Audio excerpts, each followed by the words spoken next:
আমি সম্প্রতি কিছু প্রসঙ্গ নিয়ে কথা বলতে চাই।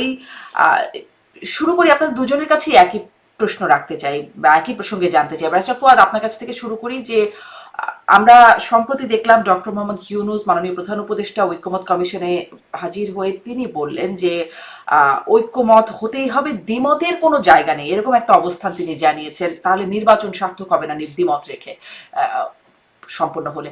সেজন্যই আমি একটা প্রশ্ন করতে চাই যে তিনি অবস্থান বদলালেন কিনা বা বদলালেন কেন? কারণ তিনি তো আগে বলেছিলেন যে যতটুকু ঐক্যমত হবে ততটুকুই বাস্তবায়ন হবে, কিন্তু এখন এক ঐক্যমত হতেই হবে, এই অবস্থানে কেন গেলেন? ব্যারিস্টার আসাদুজ্জামান ফুয়াদ, কি মনে হয়? ধন্যবাদ। আমার মনে হয় যে ওটাকে ওই সেন্সে নেয়ার দরকার নাই। আমি মিটিং এ ছিলাম।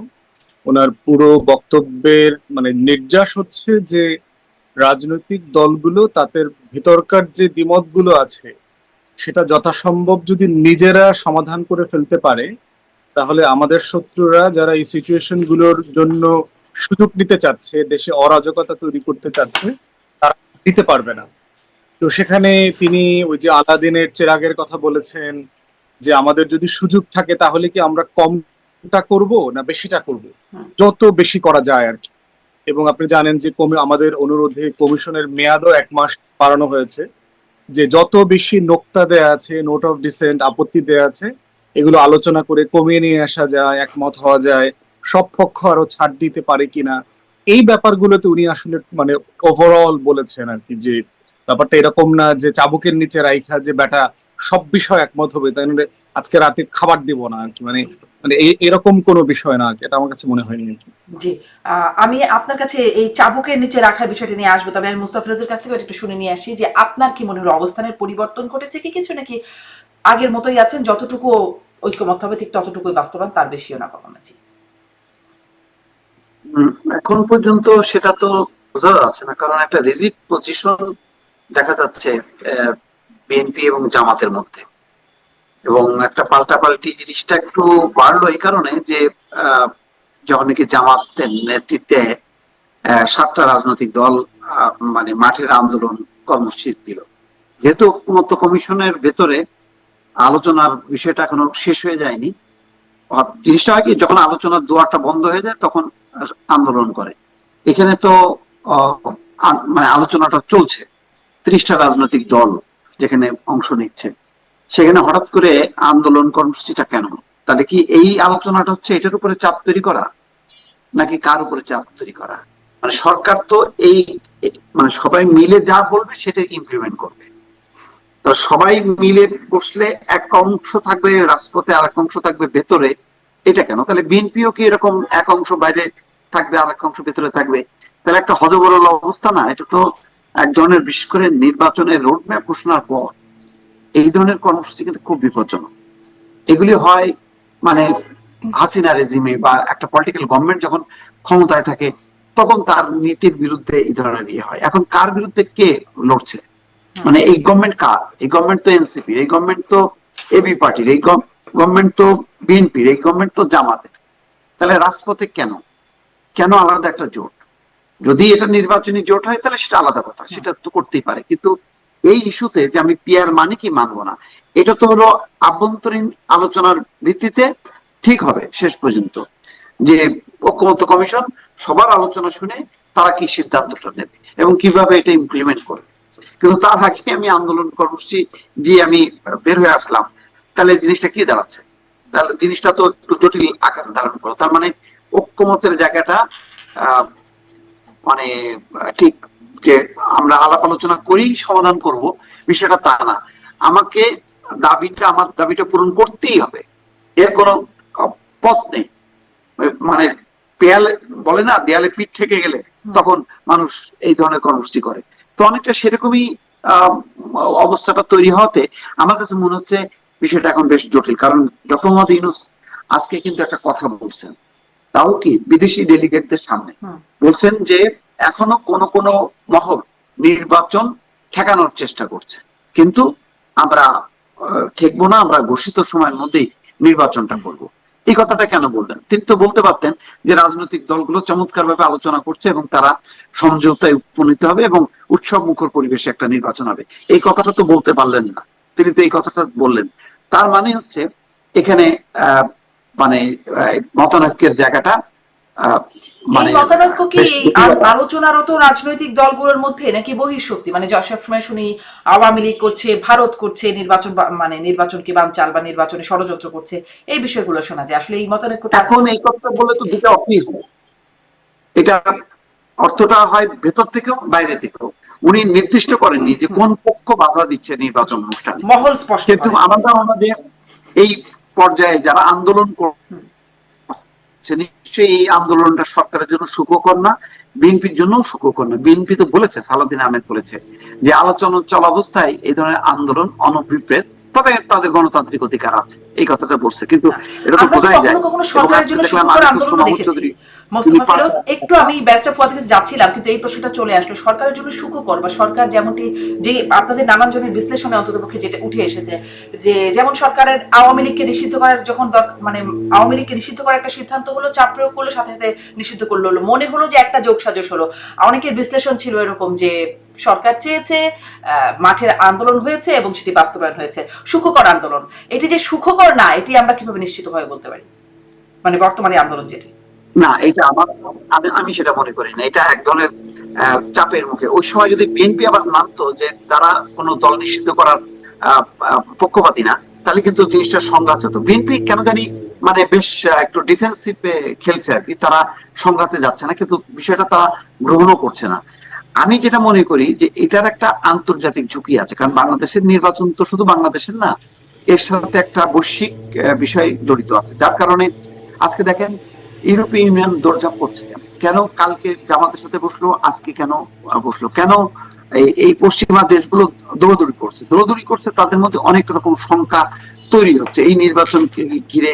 সামনে কারা ক্ষমতা আসছে, তাদের পলিসিটা কি হবে, সেটা কতখানি তাদের পশ্চিমা দেশের যে গণতান্ত্রিক যে মডেল আছে সেই মডেলের সাথে সামঞ্জস্যপূর্ণ হবে কি হবে না, ও তারা হয়তো বুঝতে চাচ্ছে।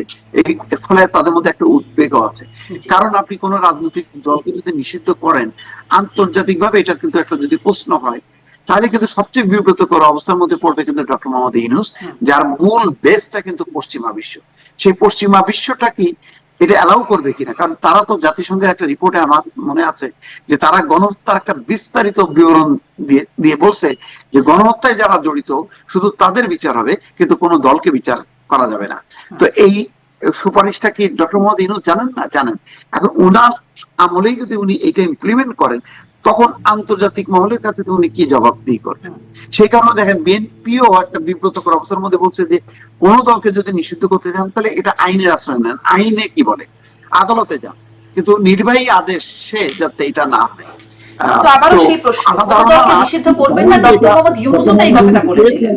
সেটা সুখকর, এটা আমার মনে হয় বলা ঠিক হবে না। জি, এই জন্যই প্রশ্নটা করলাম যে ডক্টর মোহাম্মদ ইউনূস আগেও বলেছিলেন কোনো দলকে নিষিদ্ধ করা হবে না, কিন্তু ওই চাপ, যেটি আসলে চাপ কিনা সুখকর চাপ, সেটি প্রশ্ন করছিলাম, সেই চাপের মুখে নিষিদ্ধ করে দিলেন। এখন আবার আরেকটা চাপ, আমি আবার একটু আসবো, কিন্তু ব্যারিস্টার ফুয়াদের কাছেও আমি, ব্যারিস্টার ফুয়াদ যেটি বলছিলেন যে এমন না ডক্টর মোহাম্মদ ইউনূসের বার্তাটা যে চাবুকের নিচে রেখে বলা হচ্ছে এখনই ঐক্যমত্যে আয় বা এখনই মানতে হবে, তাছাড়া আলোচনায় না মানলে চাবুকের নিচে চলে আসতে হবে, বিষয়টা এরকম না। কিন্তু চাবুকের নিয়ে আসার চেষ্টা কি আসলে রাজনৈতিক পক্ষগুলোর মতো হচ্ছে কিনা? মোস্তফা ফিরোজ যেটি বলছিলেন যে জামাত রাজপথে আন্দোলন করছে এবং আন্দোলনকে বিক্ষোভ করছে, সেজন্য মানে জামাত কি এখন চাবুকের নিচে আনতে চায় আলোচনার টেবিল থেকে রাজপথে গিয়ে? দেখেন, রাজনৈতিক দলগুলোর সাথে আমার আনুষ্ঠানিক অনানুষ্ঠানিক মিটিং কথাবার্তা বলে এটা কখনো মনে হয় নাই যে তারা আসলে ফেব্রুয়ারির নির্বাচন চায় না, অথবা নির্বাচনে অংশগ্রহণ করবে না, অথবা কোনোভাবে পিছিয়ে দেবার চেষ্টা করতেছে, এইটা মনে হয়নি। বাট যেটা মনে হয়েছে সেটা হচ্ছে সবার তো নিজস্ব রাজনীতি আছে, সবাই তো চাইবে তার ভোট বাড়ানোর জন্য, তার সিট বাড়ানোর জন্য। আপনাদের মনে থাকার কথা যে ঐকমত্য কমিশন গঠিত হবে, সেটা তো গত বছর ডিসেম্বরে ঘোষণা দেওয়া হয়েছিল। তারপরে কি বিএনপি বড় বড় সমাবেশ মহাসমাবেশ করে নাই? বিএনপির অ্যাক্টিং চেয়ারম্যান কি ডেডলাইন দেয় নাই যে নির্বাচনের দিন তারিখ ঘোষণা করতে হবে? করেছে তো। এটা কেন করেছে? তার পলিটিক্স। একটা রাজনৈতিক দল নির্বাচন চাবে, চাইতে পারে, 1000 বার চাইতে পারে, কোনো সমস্যা নাই। এখন এই জন্য এখন একই রকম ভাবে একই রকম ভাবে কি ব্যারিস্টার ফুয়াদ, একই রকম ভাবে কি? কারণ আমি প্রশ্নটা এই জন্য করছি, নির্বাচন চাইছে সরকারের কাছে এই জন্য দাবি নিয়ে তারা সমাবেশ করছে, কিন্তু এখানে বিক্ষোভ করছে জামাত এবং ইসলামী আন্দোলনগুলো। বিক্ষোভ কার, মানে বিক্ষোভ তো ক্ষোভের প্রকাশ, এই ক্ষোভটা কার বিরুদ্ধে দেখাচ্ছে? সরকারের বিরুদ্ধে। চাপটা কাকে দিচ্ছে? বিএনপি যেমন সরকারকে চাপ দিচ্ছিল নির্বাচন আদায়ের জন্য, এই চাপটা কাকে দিচ্ছে? জামাত সবার এবং উপরে ইসলামী দলগুলো। রাজনীতির স্বার্থ কার কার উপরে থাকে। একটা হচ্ছে রাষ্ট্রকে কন্টিনিউয়াসলি বলা যে আপনারা যেভাবে দাবি দাওয়াগুলোকে, রাজনৈতিক মতামতগুলোকে হালকা করে দেখছেন, অথবা কমিশনে যান, কমিশনে গিয়ে নিজেরা আলাপ করে নেন, নিজেরা কোনো দায়িত্ব নিচ্ছেন না, এটা একটা বক্তব্য দেওয়া তাদের পক্ষ থেকে যে আমরা চাই আপনারাও ডিসাইসিভলি এখানে রোল প্লে করেন, ভূমিকা নেন। আবার দ্বিতীয়ত হচ্ছে ইকুয়ালি পলিটিক্যাল পার্টিগুলোকেও চাপ দেয়া যে আসলে একটা কনসেনসাসে আসা, যেখানে যেখানে ছাড় দেওয়ার সুযোগ আছে সেখানে সেখানে ছাড় দেয়া।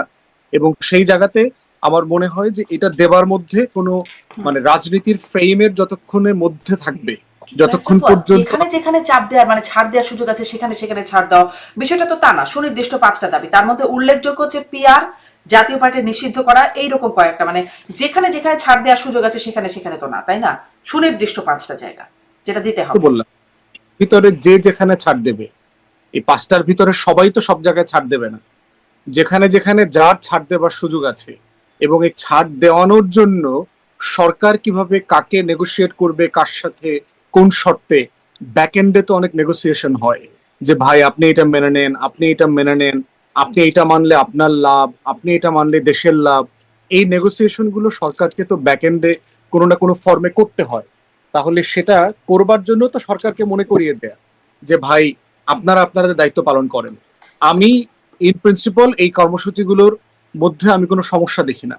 বিষয় হচ্ছে যারা কর্মসূচি দিচ্ছেন তারা সতর্ক আছেন কিনা সাফিসিয়েন্টলি যে এই কর্মসূচির আড়ালে যেই যেই অরাজকতা তৈরি করবার চেষ্টা যারা যারা করছেন তারা কোনো সুযোগ নেবেন কিনা, এইটা হলো গুরুত্বপূর্ণ বিষয়। এবং এই সীমানাটা মাথায় রাখা, কারণ দেখবেন যে এরকম এই দাবিগুলোর অনেকগুলোর সাথে কিন্তু আমরা এবি পার্টিও একমত, কিন্তু আমরা তো কর্মসূচিতে যাচ্ছি না। আমরা প্রেস ব্রিফিং করব, টকশোতে মতামত তৈরি করব, সরকারের সাথে বসবো, কথা বলবো, কমিশনে যাব, বিএনপির সাথে দ্বিমত করব, ইনডোরে করব, আউটডোরে করব, যেই যেই ফর্মে কথা বলার সুযোগ আছে আমরা করছি এবং আমরা করব। এখন প্রশ্ন হচ্ছে, এবং আপনার সত্ত্বেও তো এই বিষয়গুলো নিয়ে আমি নিজেও অনেকবার কথা বলেছি, যে এর কোনো ইস্যুটা এমন ইস্যু না যেটা নিয়ে গত 1 বছর আমরা কথা বলি নাই, বলছি। কিন্তু যারা ওই কর্মসূচি দিয়েছেন এটা তার তো রাজনীতি। যেভাবে আপনার মনে থাকার কথা, ফিরোজ ভাইয়ের সাথে এই ব্যাপারে আমার অনেক কথা হয়েছে, নির্বাচনের দিন তারিখ নিয়ে আমাদের তো ব্লাড প্রেশার পারে নাই।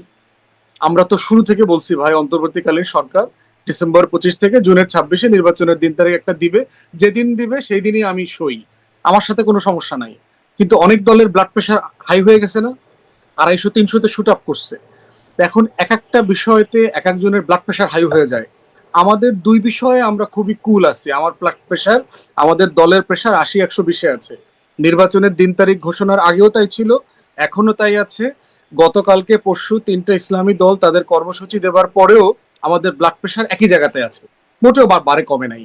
কারণ হচ্ছে আমরা আমাদের রাজনীতি এবং বাস্তবতা সম্পর্কে অবগত, যে আমি আসলে কতটুকু পর্যন্ত করব, কতটুকুর বেশি আওয়াজ তো তুললে আমার আন্দোলন যারা শত্রু দিচ্ছে সেই দলগুলোর ব্লাড প্রেশার কেন বেড়ে গেল এই বিষয়গুলো নিয়ে? মানে তাকে জিজ্ঞেস করতে হবে আপা, কারণ সবার প্রেশার তো যার যার বেডরুমে, মেশিনও তার মানে ওই যে ঘরে। বলছিলেন ইনডোর আউটডোর নানা আলোচনা হয়, সেই আলোচনা থেকে আপনারা বুঝতে পারেন না যে কেন তাদের প্রেশার বাড়ছে এই বিষয়ে? কৌশলগত, আমি ধারণা করছি কৌশলগত ব্যাপার। সবাই বোধ করছেন যার যেখানে যতটুকু নেগোশিয়েট করবার সুযোগ আছে, হয়তো কাউকে একটু ফোন করে বলতে হবে, কাউকে একটু মিছিল করে বলতে হবে।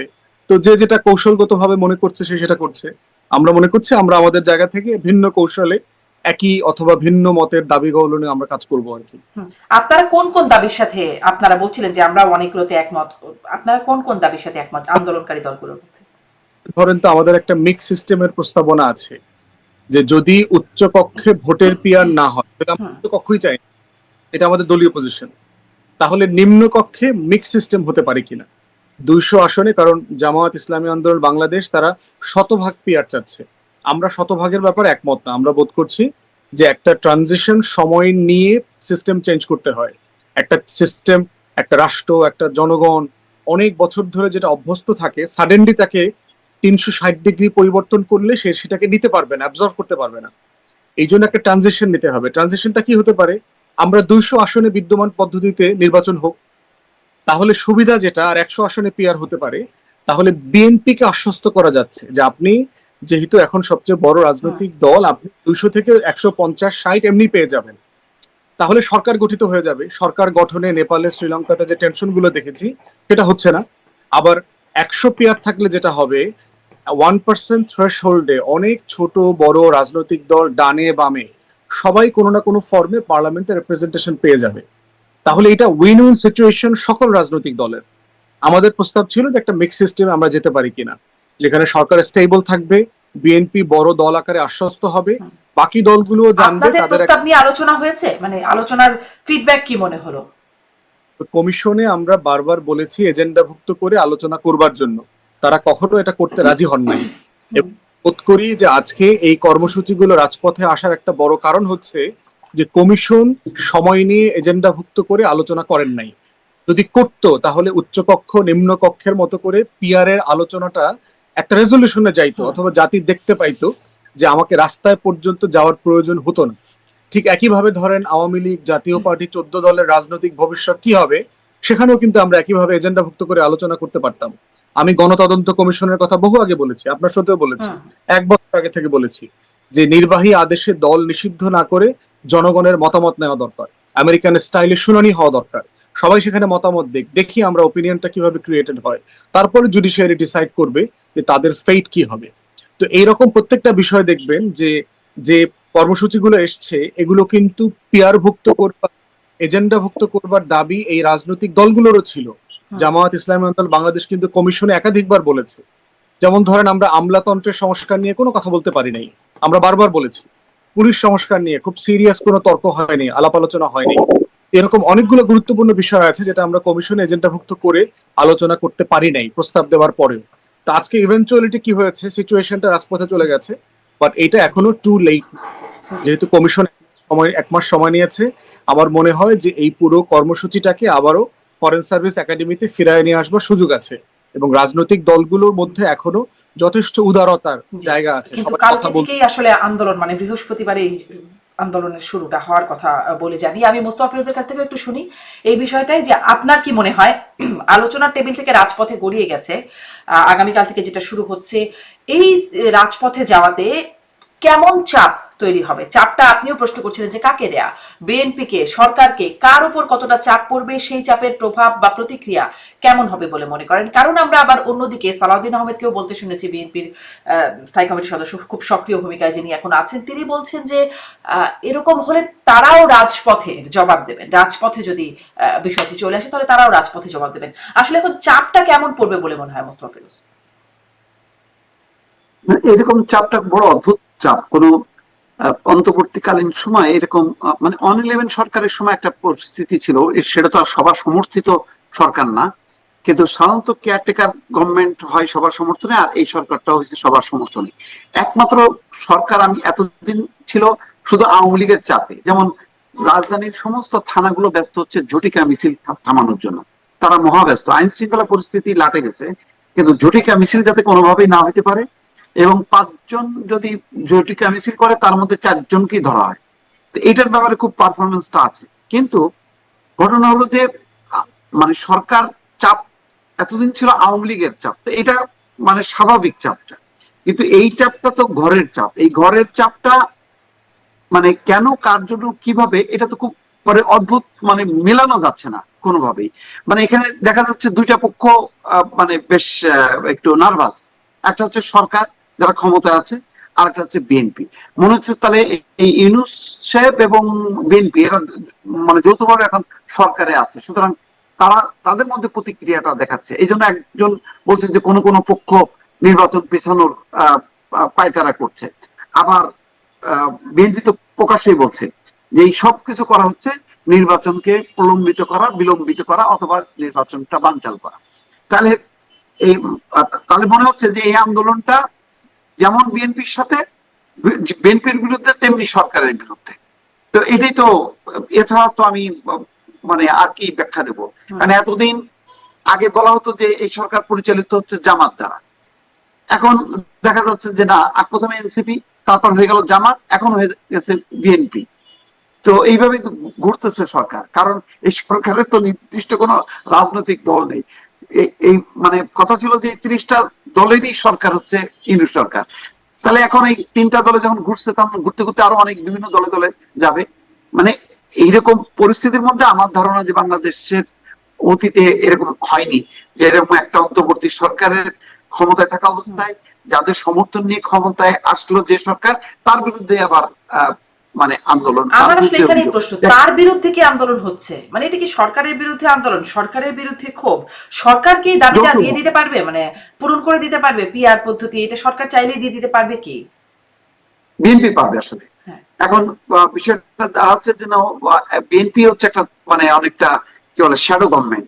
যে বিএনপি যদি বলে যে ইয়েস এদের দাবিগুলি যৌক্তিক, ইউনূস সাহেব আপনি এটা মেনে নেন, ইউনূস সাহেব বলবে যে আচ্ছা আলহামদুলিল্লাহ আমি মেনে নিলাম। কারণ ওনার তো যখন মানে তখন তো আর ইউনূস সাহেবের মেনে নেওয়ার দরকার হবে না, তখন তো সর্বসম্মতি হয়ে যাবে যদি বিএনপি মেনে নেয়, তাই না? হ্যাঁ সর্বসম্মতি হ্যাঁ। হয়ে যাবে আর কি। হ্যাঁ, তাহলে তাহলে এটা তাহলে বলা যায় যে এটা আসলে বিএনপির বিরুদ্ধে আন্দোলন। এই জন্য বিএনপিও দেখলাম স্থায়ী কমিটির বৈঠকে তারাও আবার সিদ্ধান্ত নিয়েছে যে তারা আন্দোলন করুক, আমরা নির্বাচনমুখী আমাদের কার্যক্রমটা জোরদার করব। জি, তারা আন্দোলন করবে, নির্বাচনমুখী কার্যক্রম জোরদার করবে, কিন্তু আমরা আসলে জামাত ইসলামের সমাবেশ দেখেছি, সোহরাওয়ার্দী উদ্যানে বিশাল জনসমাবেশ, ইসলামী আন্দোলন সমাবেশ, বড় সমাবেশ করতে পারে। মানে এত লোকবল নিয়ে যদি এখন এই আন্দোলন বিক্ষোভ শুরু হয় বা শক্তির প্রদর্শনী শুরু হয়, তাহলে আসলে পরিস্থিতিটা কোথায় যাবে? ব্যারিস্টার ফুয়াদের কাছ থেকে একটু এটা জিজ্ঞাসা করি যে এরকম রাজপথে যেটি শোনা যাচ্ছে, জনাব সালাউদ্দিন আহমেদ বলছেন যে আমরাও তাহলে রাজপথে এটা প্রশ্নের এই উত্তরটা দিব, এরকম যদি হয় তাহলে পরিস্থিতি কি হতে পারে? চলে গেল তো আলোচনার টেবিল থেকে, আলোচনার টেবিলে তো আটকে রাখা গেল না, আলোচনার টেবিল থেকে রাজপথে চলে গেল, এখন রাজপথে যদি আবার মুখোমুখি হয় তাহলে পরিস্থিতিটা কোথায় গিয়ে দাঁড়াবে? আমার মনে হয় মুখোমুখি হবে না, যেটা হচ্ছে যে আপনার রাজপথে প্রেশার ক্রিয়েট করার একটা টেকনিক তো এখানে সার্টেনলি আছে আর কি। এবং বিএনপি এখন পর্যন্ত যে সিদ্ধান্ত নিয়েছে আমি বোধ করছি এটা ওয়াইজ। ফিরোজ ভাই যেটা বললেন আর কি, যে তারা এটা কাউন্টার করে রাজপথে না নামাটাই তাদের জন্য কল্যাণকর হবে। কারণ এই কোনো ধরনের কেওয়াস যদি লাগে, দিন শেষে দায়টা কিন্তু বিএনপিকে নিতে হবে। কারণ এই জামাত সহ অন্যান্য দলগুলো তখন যেটা বলবে যে কমিশনেও তারা কোনো বিষয় একমত হচ্ছে না, জুলাই সনদে তারা বাস্তবায়ন করতে দিচ্ছে না, আবার রাজপথেও আমাদেরকে কথা বলতে দিচ্ছে না এটার বিরুদ্ধে, তখন দিন শেষে মানে বড় দল আকারে বিএনপির দায়টা অনেক বেড়ে যাবে। কিন্তু কিন্তু দায় কেন হবে? আপনিও তো বলেন যে একমত হতে হবে, এমনটা না, গণতন্ত্রের সৌন্দর্যই হচ্ছে দ্বিমত রাখা। তাহলে দায় কেন দেয়া যাবে? তারা একমত, তারা এটা মানছে না, একমত হচ্ছে না, মানে এটা এর মধ্যে দায়ের কি আছে? আর ফেব্রুয়ারিতে বিএনপি ছাড়া ক্ষমতায় যাওয়া অথবা ক্ষমতা হারানোর মতো আর কোনো দল নাই। অতএব ফেব্রুয়ারি মাসে কারো যদি কিছু হারানোর থাকে এবং কারো যদি আসলে বোটা দাগে কিছু পাবার থাকে, সেটা বিএনপির।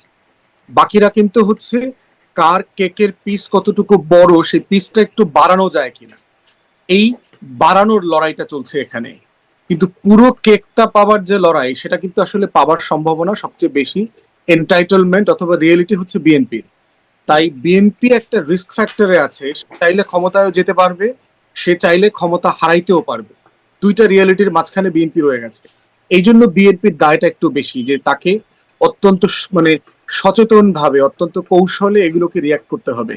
তা না হলে যেটা হবে যে আলটিমেটলি দায়ের জায়গাটা বিএনপির কোর্টে চলে যাবে আর কি। এটা আমার আপনার দেয়ার বিষয় না, কারণ জনগণকে বোঝানো হবে তো এইভাবে যে কমিশনে কোনো কিছু একমত হচ্ছে না কেন। এবং আমি যে গ্রামে গঞ্জে ঘুরে আসলাম, আপনার গত এক সপ্তাহ এক্সটেন্সিভ সফর করে আসছি, গত এক সপ্তাহ আমার আমার বরিশাল 3 আসনে গ্রামের সাধারণ মানুষের মুখ থেকে কথা শুনেছি যে এই ইউনূস সরকার কোনো সংস্কার করতে পারছে না এই বিএনপির জন্য, সাধারণ মানুষ বলছে। এখন প্রশ্ন হচ্ছে এইটা কি আসলে সত্য মিথ্যার বিষয় না, বিষয়টা হচ্ছে পারসেপশন। কিন্তু ব্যারিস্টার ফুয়াদ, বিএনপি আবার শুনে আসে গ্রামের মানুষের কাছ থেকে, বিএনপির সাথে যখন কথা হয় কারোর সাথে, তারা আবার বলে আমরা দেশে দেশে মানুষের দ্বারে দ্বারে যাচ্ছি, আমরা শুনে আসছি যে মানুষ নির্বাচন চায়, মানুষ চায় যা হবে সেটি নির্বাচিত সরকার এসে যেই সংস্কার করতে হবে সেটি বাস্তবায়ন নির্বাচিত সরকার করবে। বিএনপি আবার দেখি এরকম বলে যে তারা এরকম শুনছে। ভাই 20 কোটি মানুষের দেশ তো, ওই আমার সাথে যার দেখা হয় তার সাথে তো আবার তাদের দেখা হয় না। এখন কত মানুষ, কতজনের মত। আবার বাঙালিও তো ধরেন নগদে বিকাশে খাওয়া সোনার বাংলার মানুষ না, আমারে দেখলে একরকম বলে, আবার আপনারা দেখলে বলবে, ফিরোজ ভাইরা দেখলে আরেক রকম বলবে, সবাইরই সে খুশি রাখে। এখন বাট পারসেপশন বললাম আর কি, যে এইটা কিছু কিছু জনগণের মধ্যে পারসেপশনটা আছে আর কি। এই পারসেপশনটা সত্য মিথ্যার বিষয় না। যখন দলগুলো এরকম 2টা 3টা 4টা দল যখন একসাথে হয়ে এটা কন্টিনিউয়াসলি বলা শুরু করবে, তখন কিন্তু এটা একটা মানে অর্গানাইজড মানে রিয়েলিটিতে পরিণত হবে যে হ্যাঁ এটা আসলে সত্য, দেশের মানুষ এভাবে বিশ্বাস করা শুরু করেছে। এবং দেখেন জাকসুর নির্বাচনে কিন্তু আমরা দেখেছি যে অর্গানাইজড ক্যাম্পেইন ওয়ার্ক করে, পারসেপশনকে মানে রিয়েলিটিতে প্রমাণ করে ফেলা হয়েছে। অতএব এটা সম্ভব, এটাকে কোনোভাবে ছোট করে দেখবার সুযোগ নাই। বাট আমরা বোধ করছি বিএনপি বড় দল আকারে তার এখানে সর্বোচ্চ কৌশলী এবং ছাড় দিয়ে যতটুকু সম্ভব দলের ঊর্ধ্বে উঠে একটা ন্যাশনাল ইন্টারেস্টের জায়গায় আসা দরকার। সবাইকে সর্বোচ্চ ছাড় দিয়ে এই কাজটা করা দরকার। এবং গণ অভ্যুত্থানের সবাইকে যদি আপনি ইকুয়ালি অ্যাকনলেজ করেন যে সবাই গুরুত্বপূর্ণ পক্ষ, সবাই আগামী ফেব্রুয়ারি ক্ষমতার অংশীদার কোনো না কোনো ফর্মে, এই জায়গায় যেতে পারলে আপনার দেখবেন যে নেগোসিয়েশনটা ইজি হয়ে যাবে। এবং সেটা পলিটিক্যাল পার্টিস গুলোর মধ্যেই করতে হবে এবং এটা এই করা সম্ভব। নেগোসিয়েশনের মধ্যে আসলে কার কেকের পিসটা কত বড় সেটিও নির্ধারণ হয়ে যাবে নেগোসিয়েশনের মাধ্যমে। আমি যারা মোস্তাফিজ আপনার কাছে একটু শুনতে চাই যে এই জাকসু নির্বাচনের পর নিঃসন্দেহে জামাত শিবির মনে করতেই পারে যে তাদের একটা বড় শক্তির জায়গা আছে, এবং হয়তো মনেও করছে, তাদের কথার টোনেও সেটা বোঝা যাচ্ছে যে এটা পিয়ার এখন হতেই হবে, একদম প্রত্যয় যুক্ত কথাবার্তা বলছেন জামাতের নেতারা, বা তারা এখন রাজপথে আন্দোলনে যাচ্ছেন, তাদের সাথে জোট করতে যাওয়ার সম্ভাবনাময় ইসলামী দলগুলো। এবং সেদিন দেখছিলাম একটা টকশোতে শিশির মনির, জামাতের আইনজীবী, তিনি বলছিলেন যে শুধু ইসলামী দলগুলোই নয়, সামনে এনসিপি যাবে, গণ অধিকার পরিষদের মতো এরকম আরো কিছু দল যাবে, মানে আরো সম্পৃক্ততা দল এর মধ্যে থাকতে পারে বলে এটি জানা যাচ্ছে। আবার তাদের তো রাস্তা, আমি যেটি বলছিলাম, সোহরাওয়ার্দী উদ্যান সহ বিভিন্ন জায়গায় জনসমাবেশে দেখা গেছে যে জনসমাবেশ করে তারা প্রচুর লোক সমাগম করতে পারে। এই যে নানান যে দিক, নানান শক্তির জায়গা, এটি আসলে আপনার কাছে এই প্রশ্নটি করছিলাম, আবারও করি, বিএনপির উপর কেমন চাপ তৈরি হবে বলে আপনি মনে করছেন? যদি বলে কত নাম্বার বিপদ সংকেত বিএনপির জন্য? বিএনপি আস্তে আস্তে একটু বিপদটা টের পাচ্ছে, এটা সত্য। কারণ জাকসু নির্বাচনে দীর্ঘদিন থেকে যে পরিকল্পিতভাবে জামাত শিবির কাজ করেছে তার ফলটা তারা পেয়েছে। নতুবা দেখেন, এত বড় গণ অভ্যুত্থানের পর যারা অভ্যুত্থানের নেতা, যারা সরকারে ঢুকলো, তাদের কিন্তু কোনো অস্তিত্বই নেই। এবং এখন ওই তাদের কি ছাত্র সংসদ না কি নাম যেন, সেটা বিলুপ্ত করার সিদ্ধান্ত নিচ্ছে তারা। তাহলে পরিস্থিতিটা বোঝেন, এটা আসলে ম্যাটার করে না। ম্যাটার দেখেন, এর আগের ডাকসুতে ছিল ছাত্র অধিকার পরিষদ নতুন, এই এতে তো নামই নাই, তাদের নাম উড়ে চলে গেছে। তার মানে আসলে আলটিমেটলি রাজনীতি যেটা, সেটাই আসলে টেকসই হয়, বাকিগুলি কিন্তু কোনো টেকসই না। যেমন নুরও নাই এখন, কিন্তু ওই যে নাহিদ সার্জিসদের দলেরও খবর নেই, এগুলি উড়ে গেছে, রাজনীতিটা টিকে আছে। তবে এটা সত্য যে জাকসু এটাই যে একেবারে এটার দ্বারা মানুষ প্রভাবিত হয়, এটা মনে করার কারণ নেই। কারণ এখন কিন্তু তাই যদি প্রভাবিত হতো, তাহলে চট্টগ্রামে কিন্তু ছাত্রদেরকে এইভাবে পিটানিটা দিত না আশেপাশে গ্রামবাসীরা, তাদের কিন্তু মানে আগলায় রাখতো। তার মানে ছাত্রদের ওই ভাবমূর্তিটা মানুষের কাছে নাই। মানুষ বরং ছাত্রদের গত 1 বছরের কর্মকাণ্ড দেখে বরং খুবই বিরূপ এবং নেতিবাচক একটা মনোভাব তাদের মধ্যে জন্ম নিয়েছে। সুতরাং এটার একটা প্রভাব আছে, কিন্তু প্রভাব হলো জামাত অত্যন্ত পরিকল্পিত ভাবে, খুবই সুচিন্তিত ভাবে, সংগঠিত ভাবে রাজনীতিটা করে, এইটাতেই তারা চিন্তিত। এবং গত 1 বছরও কিন্তু তারা আগে থেকে প্রার্থী ঘোষণা করে দিয়ে কে হবে প্রার্থী কোন এলাকার, এটা ওই এলাকার মানুষ জানে। কিন্তু বিএনপির প্রার্থী কে প্রত্যেকটা এলাকায় জানে যে বিএনপির প্রার্থী 3 জন 4 জন 5 জন। ফলে মানুষ বিভ্রান্ত। ফলে যেখানে মানুষ সুনিশ্চিত, মানুষ সেটাকেই মাইন্ডসেট করতে থাকে, আর যেখানে অনিশ্চিত সেখানে তো মাইন্ডসেটই করতে পারে না। তো ফলে ওই নির্বাচনী দৌড়ে কিন্তু পিছিয়ে আছে। আর এই যে এই আন্দোলনটা আসলে একটা মানে একটা ছেলে মানুষই আন্দোলন আমি বলবো, এটা চাপ তৈরি করা। কিন্তু মূল লক্ষ্যটা কিন্তু হচ্ছে আসলে নির্বাচনী বৈতরণীটা পার হওয়া। কারণ বাংলাদেশের ইতিহাস হচ্ছে, যে দল আন্দোলন করে দাবি আদায় করতে পারে তারাই নির্বাচনে জয়যুক্ত হয়। তো জামাত কিন্তু এখন মানে ঠিক এই ইউনূস সরকার তার প্রতিপক্ষ না, বিএনপিও ওই অর্থে প্রতিপক্ষ না, তবুও এমন একটা আন্দোলন একটা মানে ভাব তুলছে যে আমরা আন্দোলন করলাম, আচ্ছা ঠিক আছে, নিম্ন কক্ষে পাইলাম না, উচ্চ কক্ষে পিয়ার পাইলাম, এটাই আমাদের আন্দোলন বিজয়, এবং আমরা ক্ষমতায় গেলে পুরোটাই আমরা দাবিটা আদায় করব। এই ভাব দিয়ে তারা নির্বাচনটাও মানে সামনে জয়যুক্ত হতে চায়। আমার ধারণা যে চূড়ান্ত লক্ষ্যটা কিন্তু এটা। কারণ এই আন্দোলনের আগে আপনি গণমাধ্যমগুলো সার্চ করেন, এই নির্বাচনী জোট হচ্ছে ইসলামী আন্দোলন, জামাতে ইসলাম, মজলিস, খেলাফত, এইগুলি নিয়ে কিন্তু মানে অলরেডি আলোচনা হচ্ছিল। তার মধ্যে এই আন্দোলনটা যুক্ত হতে এটাকে আরো বেগবান করতে পারলো। এখানে যদি কিছু মানে ইসলামী নাম বাদ দিয়ে যদি কিছু গণতান্ত্রিক দলগুলোকে নিয়ে আসতে পারে, তাহলে ওই জাকসুর মতন হবে যে শিবির মূলত কিন্তু শিবিরটা ফ্রন্টে থাকলো না, অন্য একটা নাম দিয়ে তারা নির্বাচনটা করতে পারলো। আমার ধারণা যে আগামীতে মূলত ফুয়াদ ভাই যেটা বলছে ওইটাই ঠিক, যে যত যাই বলুক না কেন তারা তাদের মাথার মধ্যে আছে যে ফেব্রুয়ারিতে আমরা ফাইট করবো। কিন্তু ফাইট করার আগে আমরা এমন একটা ভাব দেখাবো যে না, আমাদের তো দাবি পূরণ হচ্ছে না, আমাদের দাবি তো পূরণ হচ্ছে না, আমাদের দাবি মেনে নেওয়া হোক। সুতরাং আমরা আন্দোলন করবো, আন্দোলন করতে করতে আমরা নির্বাচনে অংশ নেবো এবং এর ফলটা আমরা দেবো। এরকম একটা হয়তো কৌশল তারা নিতে পারে, কারণ জামাত শিবির যে কৌশলী দল সেটা কিন্তু তারা প্রমাণ করছে। কারণ তাদের যে অংশটা আন্দোলন করলো, গণঅভ্যুত্থান করলো, তাদের মানে কোন মানে সদস্যরা জাকসুতে টিকতেই পারলো না, উড়ে চলে গেল। তার মানে তাহলে রাজনৈতিক কৌশলটাই সঠিক ছিল জামাতের শিবিরের। তারা এখানে যেহেতু সাকসেসফুল হয়েছে, তারা এখানেও জাতীয় পর্যায়েও সেই ধরনের কৌশল নিয়ে তারা এগোচ্ছে, এটা আমার ধারণা।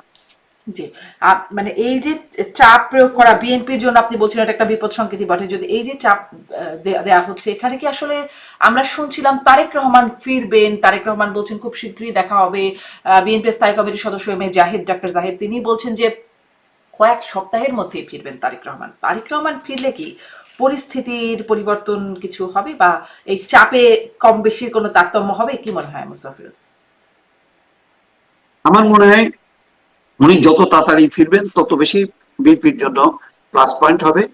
তাদের মূল সমস্যাটা তাদের জনপ্রিয়তা তো মানে কোনো কমতি নেই, কিন্তু তারা ওই যে মানুষ বিভ্রান্ত যে আসলে সামনের নেতাকে, তাদের সেই নেতা কোথায়, সেই নেতাকে খুঁজে পাচ্ছে না এখনো পর্যন্ত। 1 বছরের বেশি হয়ে গেল, তারা সামনাসামনি দেখতে পারছে না। তো সামনাসামনি যখন দেখবে তখন পুরো এখন যে বিএনপির যে আদলটা আছে সেই আদলটা একেবারে আমার ধারণা যে পরিবর্তন হবে, এবং তখন ডাইরেক্ট কিছু নির্দেশনার ফলে যেই দুর্নামটা যতটুকু হয়েছে এবং তার চেয়ে বেশি হয়তো প্রচার হয়েছে, সেইটা থেকে মানুষের ডাইভার্ট হবে। এবং খালেদা জিয়া এবং তারেক রহমান যৌথভাবে যদি দেশব্যাপী তারা ট্যুর করতে পারে, তাহলে একটা নির্বাচনী জোয়ার তাদের পক্ষে চলে আসবে। কিন্তু মানে সময় যত যাচ্ছে তত বেশি কিন্তু পিছায় পড়তেছে বিএনপি, আমার ধারণা। জি, এর মধ্যে মানে দ্রুত কেন আসছেন না এই প্রশ্নটা বহুবার করা হয়েছে, আর তারপরে আপনার কাছে রইল আমি আসবো, কিন্তু আমি ব্যারিস্টার ফুয়াদের কাছ থেকে এই প্রসঙ্গটা একটু জানতে চাই যে তারেক রহমান শিগগিরই ফিরছেন, কয়েক সপ্তাহের মধ্যে ফিরছেন, ফিরলে পরিস্থিতিতে কেমন প্রভাব পড়বে বা কেমন পরিবর্তন আসবে? দেখেন, তারেক রহমানের দেশে ফেরাটা তো একটা যৌক্তিক প্রত্যাশা। বিএনপি যারা করেন তাদের নেতা বহু বছর থেকে বাহিরে আছেন, আবার বেগম খালেদা জিয়াও যিনি অসুস্থ, দলের দিতে পারছেন না। কিন্তু এটাও তো সত্য যে তারেক রহমানের উপরে জীবনের হুমকি আছে আসলে, এবং সুব্রত বাইনের গ্রেফতার হওয়ার পরে রিমান্ডের যে তথ্যগুলো দিয়েছে সেটা তো আসলে মানে শিহরিত হওয়ার মতো, যে লন্ডনে থাকা অবস্থায়ও তাকে মানে এখনো অ্যাসাসিন করবার জন্য অ্যাটেম্প নেওয়া হচ্ছে, বারবার এরকম ঘটনা আশঙ্কা আসছে। তো সেই বাস্তবতায় আপনার গণ অভ্যুত্থান পরবর্তী আমরা যে বাস্তবতাতে আছি সেখানে এই সংখ্যা তো কোনোভাবে ছোট করে দেখবার সুযোগ নাই। এবং বিএনপি যে নেচারের দল, তারেক রহমান যে মানে লিডারশিপের যেখানে আছেন, এটা কিন্তু কোনো বিকল্পও নাই ওনাদের এই মুহূর্তে। মানে তিনি তার নিজের দেশে এখনো হুমকিতে, আওয়ামী লীগ যখন ছিল তখনও হুমকিতে ছিলেন, গণ অভ্যুত্থানের পরেও হুমকিতে আছেন। হ্যাঁ, থাকতেই পারে, কারণ হুমকিতে শুধু ওনারা না, আমরা অনেকেই হুমকির মধ্যে আছি। আমাদেরকে কন্টিনিউয়াসলি মানুষ বলে না যে ভাই সাবধানে থাকবেন, এই সেই। সব রাজনৈতিক দলই কম বেশি আছে। দিল্লির আধিপত্যবাদের বিরুদ্ধে যারা কথা বলছে তাদেরকে দেখিয়ে নেওয়া হবে। আপনি অনলাইনে দেখবেন আমাদেরকে মৃত্যুর হুমকি, ঠিকানা জানি, কই আছে না আছে, শুট করব, এই সেই হ্যান ত্যান, এগুলো কন্টিনিউয়াসলি বলছে আর কি। এখন প্রশ্ন হচ্ছে যে আপনার বিএনপি লিডারশিপের প্যাটার্নটা তো এমন যে এখানে তো আপনার মানে মানে মানে কি বলবো, যে অনেক লিডারের একটা পুল আছে, ব্যাপারটা এরকম না, মানে পুল অফ লিডার্স আছে এমন না। এখানে তারেক রহমান একটা এক্সক্লুসিভ জায়গাতে আছে। তো সেই জায়গাতে ওনার সেফটি সিকিউরিটির ব্যাপারটা তো কোনোভাবে হালকা করে দেখবার সুযোগ নাই। যে একটা হচ্ছে যে উনি হয়তো শতভাগ পারফর্ম করবেন দেশে ফিরে আসলে, কিন্তু ওনার জীবনহানির আশঙ্কা থাকলে তখন তো এটাও আবার দেশে আসার পরেও আবার লিমিট হয়ে যাবে। তো এই জন্য আমার মনে হয় যে এটা বিএনপি লিডারশিপকে ডিসাইড করতে হবে, তারেক রহমানকে অ্যাট দ্য এন্ড ডিসাইড করতে হবে যে উনি আসলে কি করবেন। ওনার কাছে এটা খুব পরিষ্কার, দেশের মানুষের অথবা দলের লোকদের প্রত্যাশা, আবার বনাম হচ্ছে যে ওনার জীবনের উপরে হুমকি, দুটো মিলায় ওনাকে সিদ্ধান্ত নিতে হবে যে উনি আসলে কি করবেন। এমনও কথা আছে যে নির্বাচন কেন্দ্রিক হয়তো বেগম খালেদা জিয়া নেতৃত্ব দেবেন, পরবর্তীতে যদি সরকার গঠন হয়ে যায় এরপরে হয়তো তারেক রহমান ফিরে আসবেন এবং যে কোনো একটা আসনকে ভ্যাকেট করে উনি তখন সংসদে আসবেন। তো অনেকগুলো অপশনের আলোচনা আছে। তো বাট দিন শেষে এটা তো বিএনপির এবং তারেক রহমানের এক্সক্লুসিভ ডিসিশন আর কি। জি, এক্সক্লুসিভ ডিসিশন বটে। সেই ডিসিশনটা কেন সেটা নিয়ে প্রশ্ন বারবার করি। ওই যে আপনি বলছিলেন যে নিরাপত্তার যে হুমকির ব্যাপার, আমরা দেখছি যে কেউ দেশের ভেতরে নিরাপদ না, জনাব তারেক রহমান, আবার আমাদের উপদেষ্টারা তারা আবার দেশের বাইরে নিরাপদ না, গেলে হামলার শিকার হচ্ছেন নানান রকম। মাহফুজ তো আমেরিকায়, লন্ডন যেখানে যাচ্ছেন শিকার হচ্ছেন। আসিফ নজরুলকেও আমরা দেখেছি, তিনিও একরকম আক্রমণাত্মক পরিস্থিতির শিকার হয়েছেন। মানে নিরাপত্তা বিষয়টা এরকম জায়গায় এসে দাঁড়াচ্ছে কেন, সেই জায়গাটি আমি ব্যারিস্টার ফুয়াদ একটু ছোট করে আপনার কাছে প্রশ্ন রাখলাম, কিন্তু মোস্তফা ফিরোজের কাছে ওই বিষয়টা শুনে নিব আমি যে বেগম জিয়ার নেতৃত্বেও হতে পারে সামনের নির্বাচন, এবং বিএনপির ভেতরে কি কোনো আসলে নেতৃত্ব নিয়ে কোনো ক্ল্যাশ যাকে বলে সেরকম কিছু আছে কি? এটা নিয়েও শোনা যায় বিভিন্ন সময়, আসলে কি আছে? মানে আগে শুনতাম, মোস্তফা ফিরোজ একটু বলি, আগে শুনতাম আম্মা গ্রুপ আছে, ভাইয়া গ্রুপ আছে, আছে কি আসলে এরকম কোনো দ্বন্দ্ব জানেন? না, আমার ধারণা যে এখন আর নেই। এখন তারেক মানে আগে রহমানের ছিল। নেতৃত্বে একটা নিরঙ্কুশ, আগে ছিল, একসময় আচ্ছা। ছিল। সিনিয়ররা কমফোর্ট ফিল করতেন না তারেক রহমানের কাছে, এরকম একটা ধারণা ছিল। হয়তো তাই, বাস্তব তাই, এটা স্বাভাবিক, বয়সের ধর্ম। তো এখন আমার ধারণা সেটা নেই। এটা এখন এই জায়গাটা তারেক রহমান প্রতিষ্ঠা করছে, তার লিডারশিপটা, এটা নিয়ে কোনো প্রশ্ন নেই। কিন্তু যেটা হলো তারেক রহমানের ওই যে সিকিউরিটি বিষয়টা দেখেন, ওই যে লুৎফুজ্জামান বাবর স্বরাষ্ট্র মন্ত্রণালয়ে গেলেন, তো কেন, নিশ্চয়ই এমন কিছু তথ্যপত্র আছে, ওই যে সুব্রত বাইন আহ সহ আরো কিছু নিশ্চয়ই গ্রুপ আছে, সত্য আর আমাদের কাছে পরিষ্কার না। সেই জায়গাতে থ্রেটটা এখনো পর্যন্ত সরকার নিশ্চিত করতে পারছে না, কারণ এখন যে পুলিশের যে অবস্থাটা, সেই পুলিশ তো সাধারণ মানুষকে নিরাপত্তা দিতে পারে না, সেখানে ভিআইপি দেরকে নিরাপত্তা দেবে। বিশেষ করে তারেক রহমান নানান কারণে অনেকেরই টার্গেট, সুতরাং এই জায়গাটা তারা এনশিওর হতে চায়। কারণ এখন যদি কোনো ভাবে যদি তারেক রহমান আক্রান্ত হয়, তাহলে ওই জায়গাটা কিন্তু বেগম খালেদা জিয়া পূরণ করার মতন শারীরিক স্বাস্থ্যগত অবস্থা নেই। বেগম খালেদা জিয়া কি করতে পারেন, প্রতীকী হিসেবে হয়তো 4-5টা ডিভিশনে বড় জোর যেতে পারেন, বা পারবেন কিনা আদৌ সেইটুকু আমার সন্দেহ আছে। তো এই অবস্থায় এখন বিএনপির আসলে অবস্থা হলো তারেক রহমান ছাড়া আর কোনো গতি নেই। কিন্তু এটা তো আর কালেকটিভ ওই লিডারশিপটা না যে ঠিক আছে তারেক রহমান নাই আরেকজন, এরকম তো ওই জায়গাটা পূরণ করার মতন অবস্থা নেই। সুতরাং একটা ঝুঁকির জায়গায় কিন্তু আছে, কিন্তু এটা সত্য, বাস্তব। জি, মানে সেই ঝুঁকির জায়গাটা তো সব নেতাদেরই, মানে আমরা দেখেছি পতিত সরকার প্রধান যিনি ছিলেন তিনিও বারবার এরকম 19 বার না 17 বার বা 21 বার এরকম হামলার শিকার হয়েছেন। এই নিরাপত্তা বিষয়ে আমি একটু ব্যারিস্টার ফুয়াদ আপনার কাছে জানতে চাইছিলাম যে নিরাপত্তাটা আসলে কোথায় আছে? আমাদের দেশের নেতাদের এই অবস্থা হয়ে যাচ্ছে কেন? মানে কেউ দেশে আসতে পারছেন না, কেউ বিদেশে গেলে ঝামেলা হচ্ছে। আমি একটু বর্তমান উপদেষ্টাদের কথাই জিজ্ঞাসা করি, বাইরে গেলেই যে এই সমস্যায় পড়ছেন, এই প্রশ্নটা কিন্তু উঠছে বিভিন্ন সময়, বিভিন্ন জন জিজ্ঞাসাও করছে। আমি দেখলাম যে সরকারে থাকতে বাইরে গেলে এই অবস্থা হচ্ছে। তখন তো একটা সরকারি, তারপরেও একটা নিরাপত্তা থাকে, যখন সরকারে থাকবেন না তখন কি হবে?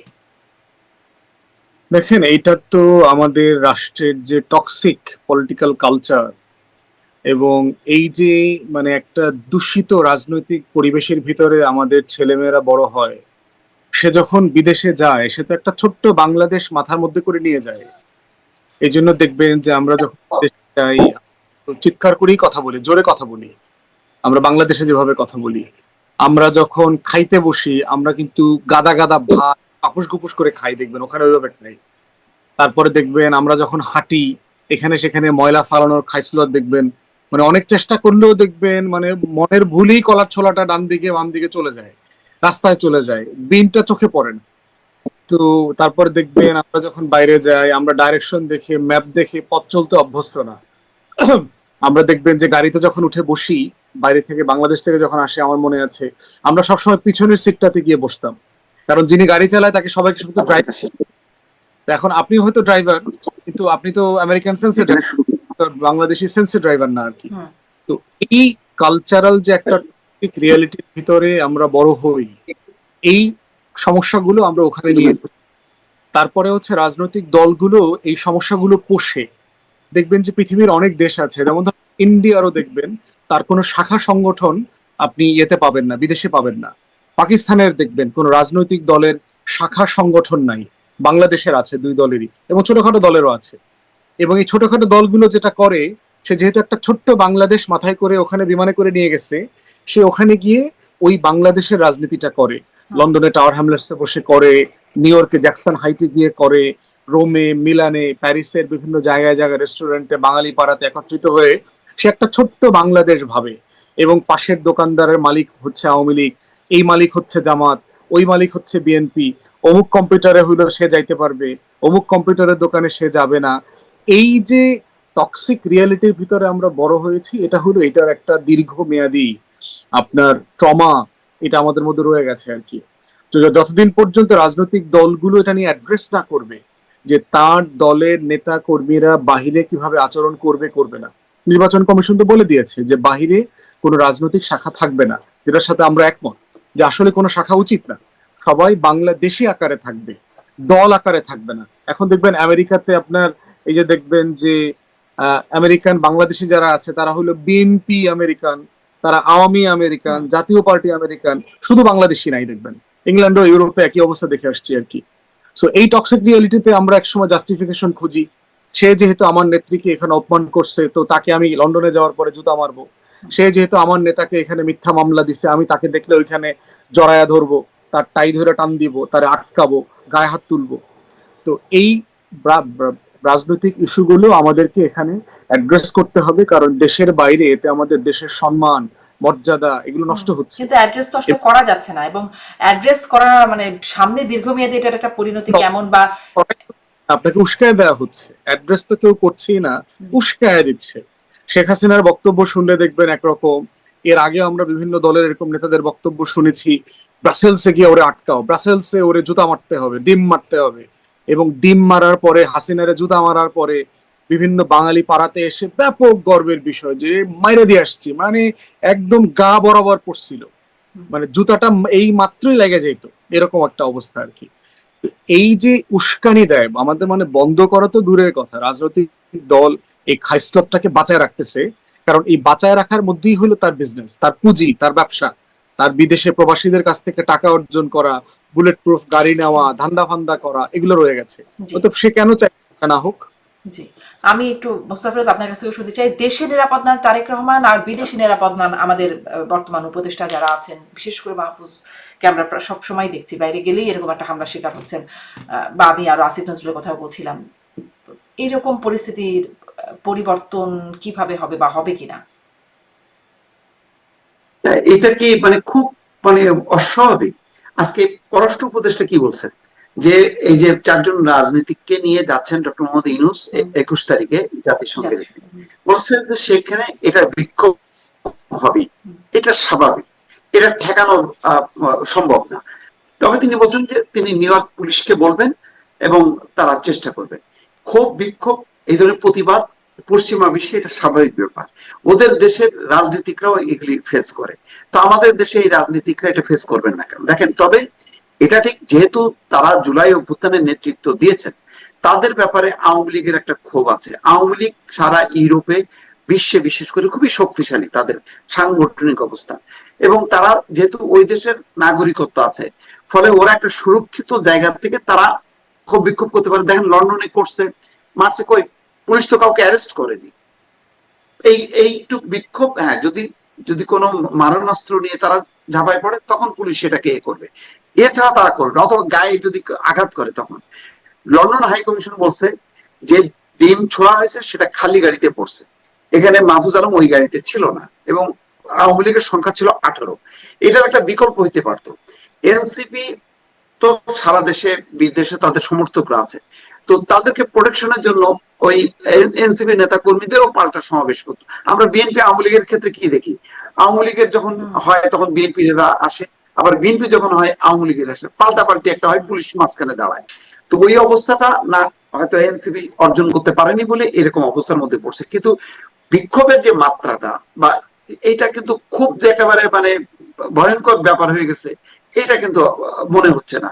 তারপর হাইকমিশন তো বলছেই যে এই ডিমটা পড়ছে হচ্ছে খালি গাড়িতে, হ্যাঁ, এটা ওইখানে মানে দেশের বাইরে তো এর চেয়ে বেশি খুব ভয়ঙ্কর মাত্রায় করাও সম্ভব না, ওখানে নিরাপত্তা বা আইনি ব্যবস্থা সুরক্ষা যেরকম থাকে। এক্স্যাক্টলি, যারা বিক্ষোভ করতেছে তারাও জানে যে কতটুকু পর্যন্ত তারা যাইতে পারবে আর কতটুকু পর্যন্ত যেতে পারবে না। যদিও নিউ ইয়র্কের কনসুলেটে তারা ওই গ্লাস টাস ভাঙচুর করছে এবং এই জন্য ওখানকার কনসুলেট সিদ্ধান্ত নিচ্ছে যে তাদের ব্যাপারে মামলা করবে, এটা বাড়াবাড়ি করছে। আর আমাদের এমনি তো মানে আমাদের এই মাত্রা জ্ঞানটা তো আমাদের নাই, আমাদের দেশের নাগরিকদের যে কোনটা অপরাধ কোন হবে আর কোনটা অপরাধ হবে না, আমি কতটুকু পর্যন্ত বিক্ষোভ করতে পারবো এই মাত্রাটা নেই।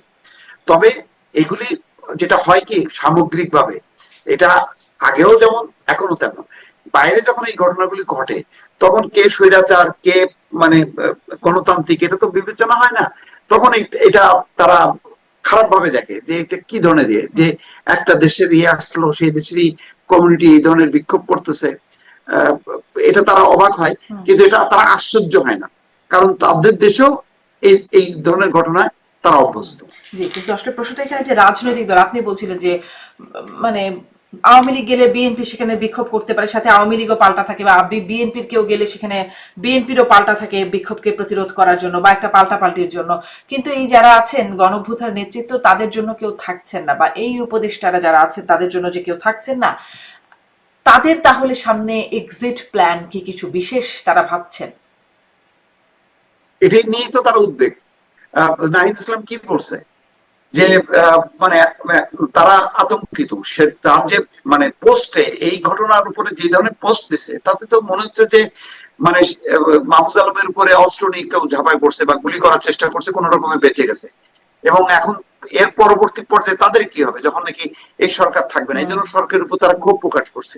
এবং এটা এনসিপির যারা নেতা কর্মী আছে আসলে এটা তাদের জন্য খুবই বিপজ্জনক হবে, কারণ তাদের পাশে তো আসলে ওই অর্থে জামাত বা বিএনপি দাঁড়াচ্ছে না যে তাদের প্রোটেকশনের জন্য, তাদের নিজেদেরও সেই শক্তিটা নেই। এটা দিন যত যাবে এনসিপি যেহেতু একটা পতনমুখ একটা অবস্থা তৈরি হয়েছে তাদের, এটা মানে তারা আবার পুনরুজ্জীবন হবে এরকম কোনো এখনো আলামত দেখা যাচ্ছে না, বরং প্রতিদিনই দেখছি পদত্যাগের হিড়িক। তো সুতরাং দিন শেষে বিদেশে মানে দেশে এবং বিদেশে সব জায়গায় এই নেতাদের জন্য, জুলাই অভ্যুত্থানের এই নেতাদের জন্য একটা ঝুঁকি কিন্তু এটা বাড়ছে, এটা সত্য। এটা একটা ঝুঁকির জায়গা দেখছেন যে তাদের পাশে আসলে কেউ নাই, অন্যান্য দলগুলো নিজেদের পাশে নিজেরা থাকছে, কিন্তু এই নেতৃত্বদের পাশে, গণঅভ্যুত্থান নেতৃত্বদের পাশে কেউ নাই। সামনে আরো অনেক প্রসঙ্গ আসবে। আসলে ব্যারিস্টার ফুয়াদ যেমনটি বলছেন চাবুকের মুখে পড়ে কিনা বা কত নম্বর বিপদ সংকেত আসে, সেই বিষয়গুলো নিশ্চয়ই দেখবো আমরা, এবং আমরা সামনে আরো কথা বলবো। 1 মাসে ঐক্যমত কমিশনও বা কোন দিকে যায় সেই বিষয়গুলো নিয়েও কথা হবে। অনেক ধন্যবাদ, আজকের মতো শেষ করি। ধন্যবাদ ব্যারিস্টার ফুয়াদ, অনেক ধন্যবাদ মোস্তফা ফিরোজ, আপনাদের দুজনকেই ধন্যবাদ। দর্শক এতক্ষণ সাথে থাকবার জন্য আজকের মতো বিদায় নিচ্ছি।